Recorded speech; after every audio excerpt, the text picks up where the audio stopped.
अल्हम्दुलिल्लाहि वकफ़ा वसलामुन अला इबादिहिल्लज़ीना इस्तफ़ा। हदीस के अंदर एक वाक़या आता है कि एक सहाबी हैं हज़रत जाबिर रज़ी अल्लाह तआला अन्हु। वो कहते हैं कि अल्लाह के नबी सल्लल्लाहु अलैहि वसल्लम मस्जिद नबवी में खजूर के एक तने का सहारा लेकर खुतबा इरशाद फरमाया करते थे। तो एक अंसारी खातून थी, तो उन्होंने कहा, या रसूल अल्लाह, मेरा एक ग़ुलाम जो है ना वो बढ़ई है, यानी वो लकड़ी का काम करता है, तो क्या मैं उसे ये हुक्म दे दूं कि वो आपके लिए एक मिंबर बनाए ताकि आप सल्लल्लाहु अलैहि वसल्लम उस मिंबर पर बैठकर या खड़े होकर खुतबा इरशाद फरमाया करें। तो आप सल्लल्लाहु अलैहि वसल्लम ने फरमाया, क्यों नहीं।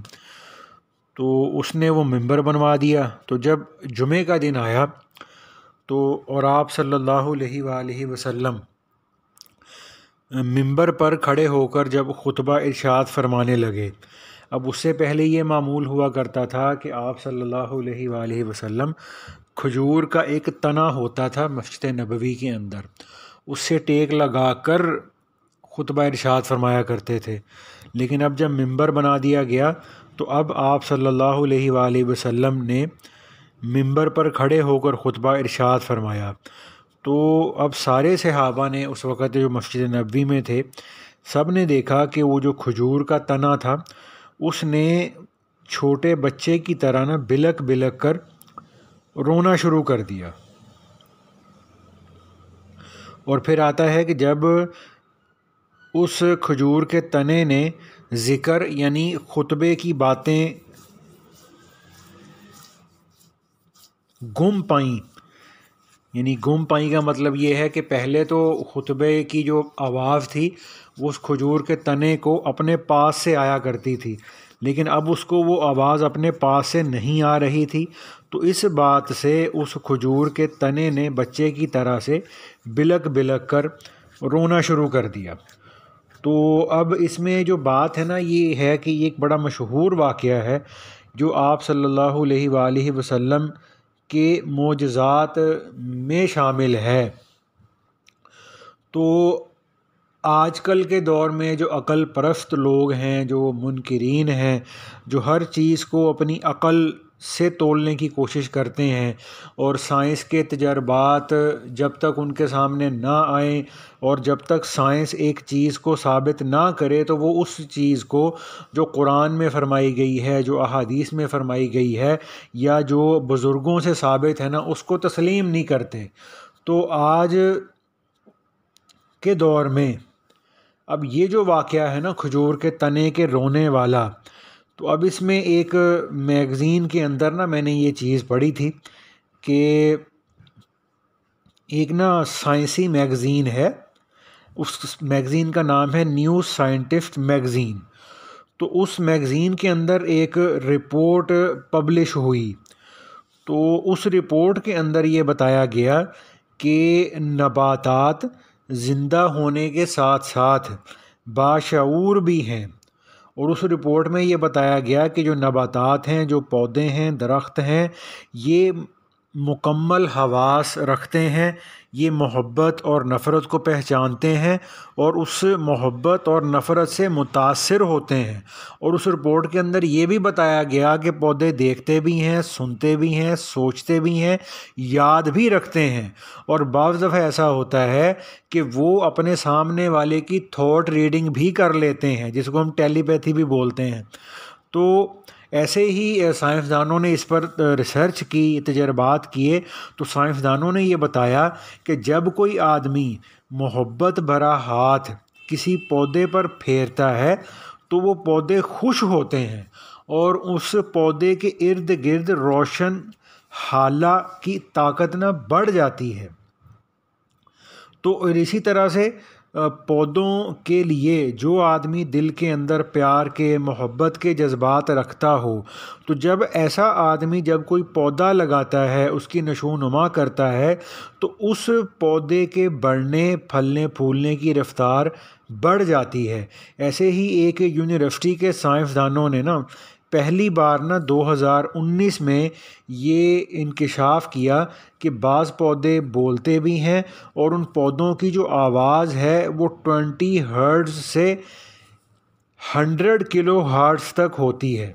तो उन पौधों और दरख्तों के बोलने की जो आवाज़ है वो दूसरे पौधे और दरख्त सुन लेते हैं और ख़तरे के मौके पर भी दरख्त एक दूसरे को आवाज़ देकर वार्निंग देते हैं। और इसी तरह से कई मौके पर जब कोई ख़तरे का मौका हो तो पौधे और दरख्त एक ख़ास किस्म की एक स्मेल भी रिलीज़ करते हैं। उस स्मेल के रिलीज़ करने से वो पौधे दूसरे पौधों को उस ख़तरे की इत्तला देते हैं। और इसी तरह से कुछ साइंटिस्ट हैं, उन्होंने ये बताया कि हमने ये देखा रिसर्च के दौरान कि बाज़ जो दरख्त थे वो बड़े ही नरम दिल थे, वो दूसरों के हक़ में हमेशा भलाई चाहते थे। और इससे पहले 2016 के अंदर उसमें रिपोर्ट में ये बताया गया कि ऑस्ट्रेलिया की नेशनल यूनिवर्सिटी के प्रोफेसर थे, उनका नाम था पीटर क्रिस्प। तो उन्होंने ये इंकिशाफ किया कि दरख्त खुशी और ख़ासकर गमी को महसूस करते हैं जब कोई उनके पत्ते काटे या उन्हें जला दे। और इसी तरह से एक जर्मन यूनिवर्सिटी है, उसके प्रोफेसर ने ये बताया रिसर्च के बाद कि दरख्तों का भी एक शॉर्ट टर्म हाफजा या मेमोरी होती है। वो जो पौधे हैं ना वो गम के लम्हात को कुछ देर के लिए याद रखते हैं। तो इसी तरह से कैलिफोर्निया में एक नर्सरी का मालिक था, तो उसने बहुत साल मेहनत करके थोर का जो एक दरख्त होता है ना जिस पर कांटे होते हैं, तो थोर का दरख्त कांटों के बग़ैर हो ऐसा नहीं होता। तो वो कैलिफोर्निया की एक नर्सरी का मालिक था, उसने क्या किया, उसने बहुत साल मेहनत करके थोर के दरख्त की एक ऐसी किस्म पैदा की जिस पर कांटे नहीं होते। तो वो जो नर्सरी का मालिक था ना उसने उन पौधों से मुखातिब होकर उनको बताया कि वो उनकी हिफाजत करेगा। तो अब पौधों को कांटे उगाने की ज़रूरत नहीं है। तो वो नर्सरी का मालिक एक तवील अरसे तक पौधे को ना यकीन दिलाता रहा कि तुम्हें अब कांटे लगाने की ज़रूरत नहीं है। अब वो जो दरख्त था थोर का, वो कांटे उस पर जो उगते हैं ना, वो माहिरीन कहते हैं कि उन कांटों के साथ वो थोर का जो दरख्त है ना वो अपनी हिफाजत करता है। तो उस नर्सरी के मालिक ने एक लंबा अरसा उस पौधे को ये बात कही, उसको ये कहता रहा, उसको ये सुनाता रहा, उसको ये समझाता रहा कि मैं तुम्हारी हिफाजत करूँगा हर चीज़ से, तो इसलिए अब तुम्हें कांटे उगाने की ना अपने आप पर कोई ज़रूरत नहीं है। तो वो पौधे को यकीन दिलाता रहा, बड़ी मोहब्बत भरे अंदाज में पौधे के साथ वो ये बात करता रहा, उसकी सफाई सुथराई का ख्याल रखता रहा, उसको पानी देता रहा। तो फिर ये बताया गया कि जब पौधे को यकीन हो गया कि मेरा जो मालिक है ना, मेरी नर्सरी वाला है, ये मेरी हर चीज़ से हिफाजत करेगा, तो थोर के पौधे की एक बग़ैर कांटों वाली दुनिया में ना एक नई किस्म पैदा हो गई। तो इसी तरह से कनाडा के साइंटिस्ट थे ओटावा यूनिवर्सिटी के, तो उन्होंने गंदम पर तजर्बात किए और उन्होंने कहा कि अगर गंदम के बीजों को 500 हर्ट्ज़ की आवाज़ सुनाई जाए तो वो बहुत जल्द उग आते हैं। तो इसी तरह से रिसर्च की गई कि पौधों को म्यूज़िक सुनाया गया, तो ये रिसर्च सामने आई कि वो जो पौधे थे वो म्यूज़िक के शोर को पसंद नहीं करते थे। तो ऐसे ही ये जो दुनिया के अंदर जो मुजरिम लोग होते हैं उनका नफ्सियाती तज्ज़िया करने के लिए ना एक मशीन होती है जिसको आम लफ्ज़ों में ना झूठ पकड़ने वाली मशीन कहा जाता है और शायद उसको पॉलीग्राफ मशीन भी कहा जाता है। तो अब उस मशीन के साथ जिस्म में जब इंसान झूठ बोलता है या सच बोलता है तो जिस्म के अंदर होने वाली तब्दीलियाँ, मसलन खून का प्रेशर और इंसान के सांस की रफ़्तार और उसकी शरीयानों और पट्ठों के खिंचाव, तनाव और जिल्द पर चलने वाले ना एक हल्के से करंट की सूरत में ना वो सारी जो चीज़ें हैं उस मशीन के अंदर ज़ाहिर हो जाती हैं जब एक आदमी झूठ बोलता है। तो एक मुजरिमों के झूठ को पकड़ने के लिए उस मशीन को यूज़ किया जाता है। तो ऐसे ही एक साइंटिस्ट था, उसने पौधे के अंदर पैदा होने वाली ना तब्दीलियों को रिकॉर्ड करने के लिए इसी पॉलीग्राफिक मशीन को यूज़ किया। तो उसने क्या किया, उसने मशीन की तारें उस पौधे के साथ जोड़ दी और उसकी अंदर तब्दीलियों के उतार चढ़ाव के असरात को उसने पॉलीग्राफ की सूरत में हासिल किया। तो पौधे को जब पानी दिया गया तो उस ग्राफ पर पौधे के एहसासात पुरसुकून लकीरों की सूरत में ज़ाहिर हुए। और फिर मुहक्किकीन ने, जो साइंटिस्ट वगैरह थे, उनके जहन में ये ख्याल आया कि हम इस पौधे को काट दें। तो जब उनको ये ख्याल आया कि हम इस पौधे को काट दें, तो उस ख्याल को उस पौधे ने फ़ौरन महसूस किया और वो खौफज़दा हो गया।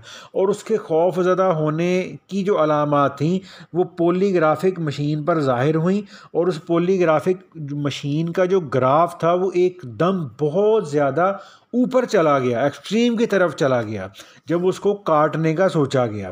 तो जब उस आदमी ने झूठ मूठ की ना माचिस जलाई उस पौधे को जलाने के लिए, तो उस पौधे ने किसी रद्द अमल का इजहार नहीं किया। चूँकि इसलिए रद्द अमल का इजहार नहीं किया कि वो जो आदमी था वो उसको हकीकत में जलाने का इरादा नहीं रखता था, झूठ मूठ उसने पौधे को डराने के लिए उसको ऐसे किया था। तो और फिर वो जो मुहक्किक था ना, उसका पौधों से लगाव और ताल्लुक़ इतना था कि एक मर्तबा उस मुहक्किक या साइंटिस्ट की ना उंगली ज़ख्मी हुई। तो अब उंगली उस आदमी की ज़ख्मी हुई थी, उस उंगली पर आए हुए ज़ख़म की तकलीफ़ और दर्द को पौधे ने महसूस किया और पॉलीग्राफिक मशीन के ग्राफ पर उसका रद्द अमल ज़ाहिर हुआ। तो ऐसे ही जो है ना, साइंसदानों ने ये भी बताया कि जो पौधे हैं वो छेड़छाड़ से थकन महसूस करते हैं। अगर उनको खामखा हिलाया जाए, खामखा उनको इधर से उधर घुमाया जाए, तो उससे उन पौधों के अंदर थकन का एहसास पैदा होता है।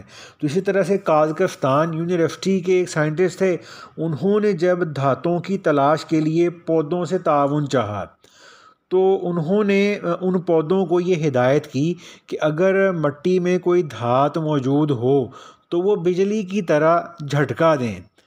तो ये तजर्बा साइंसदानों ने बताया कि 100% कामयाब रहा। तो पौधों पे रिसर्च करने वाले एक एक्सपर्ट ने ये तजर्बा से साबित किया कि इंसानों और नबातात के जो है ना, उसको कहा जाए कि जो इत्तलाआती निज़ाम है उसके दरमियान एक ताल्लुक़ है।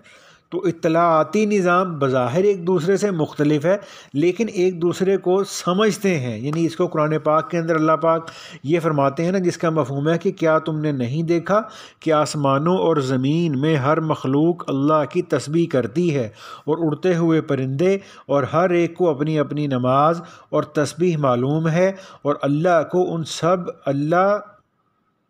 उन सब आमाल का पूरा पूरा इल्म है। तो सातों आसमान और ज़मीन और उनमें जितनी भी मौजूदात हैं ना, ये सब अल्लाह की तस्बीह करती हैं और कोई भी चीज़ ऐसी नहीं है कि वो हम्द के साथ अल्लाह की तस्बीह ना करती हो, लेकिन तुम लोग उस तस्बीह को करने को समझते नहीं।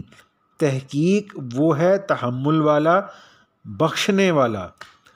तो अब इसमें जो है ना, वो हमारे यहाँ तो आम तौर पर ये एक रवाज बना हुआ है कि हम किसी भी चीज़, अहादीस के अंदर जो मोजज़ात हैं या अल्लाह के नबी सल्लल्लाहु अलैहि वसल्लम की जो सुन्नतों के जितने भी हमारे दुनियावी फ़ायदे हैं, जिस्मानी फ़ायदे हैं, तो हम उन सारी की सारी चीज़ों को ना साइंस के ज़रिए परखने की कोशिश करते हैं। तो असल में हमें ये चाहिए कि हमारे सामने अल्लाह के नबी सल्लल्लाहु अलैहि वसल्लम की कोई भी सुन्नत आ जाए, कोई भी अमल आ जाए, तो हम उसको साइंस पे परखना शुरू ना कर दें। तो आज तो 1400 साल गुज़रने के बाद साइंस इस काबिल हो गई कि अल्लाह के फ़ज़ल व करम से आप सल्लल्लाहु अलैहि वसल्लम की सुन्नतों की जो हक़ानियत है वो साइंस पर भी खुलने लगी और आप सल्लल्लाहु अलैहि वसल्लम के जो मोजज़ात हैं उन मोजज़ात की हकीकत अल्लाह के फ़ज़ल व करम से साइंस पर भी खुलने लगी। तो अब ये आता है ना कि जो जब उस दरख्त ने ये देखा कि आप सल्लल्लाहु अलैहि वसल्लम मिंबर पर तशरीफ़ ले गए हैं और उस खजूर के तने के पास खड़े नहीं हुए, तो उसे अल्लाह के नबी सल्लल्लाहु अलैहि वसल्लम की जुदाई महसूस हुई और उसने बिलक बिलक कर रोना शुरू कर दिया। तो आप सल्लल्लाहु अलैहि वसल्लम ने लकड़ी के उस तने पर अपना जो है ना हाथ मुबारक फेरा और उसे तसल्ली दी। तो अब ये है कि जब आप सल्लल्लाहु अलैहि वसल्लम ने उस पर अपना दस्ते मुबारक फेरा और उसको तसल्ली दी, तो हदीस में आता है कि वो जो दरख्त का तना था वो आप सल्लल्लाहु अलैहि वसल्लम की इस इनायत पर, इस शफ़क़त पर चुप हो गया। तो इस मोजज़े से ये मुनकशिफ होता है कि हर दरख्त बोलता है, सुनता है, समझता है, उसके अंदर क़ुर्बत और दूरी का एहसास भी होता है। और जो इंसान हैं, जो पौधे हैं, वो इंसानों की तरह खुश भी होते हैं, वो रोते भी हैं, महसूस भी करते हैं, दुआ की दरख्वास्त भी करते हैं, डरते भी हैं। तो अब ये थोड़ी सी एक रिसर्च मैंने पढ़ी थी, तो इसलिए मुझे ये ख़्याल आया कि इसको हमें आगे शेयर कर देना चाहिए। अल्लाह पाक हमें इन सारी चीज़ों का कामिल नूर अता फ़रमाए।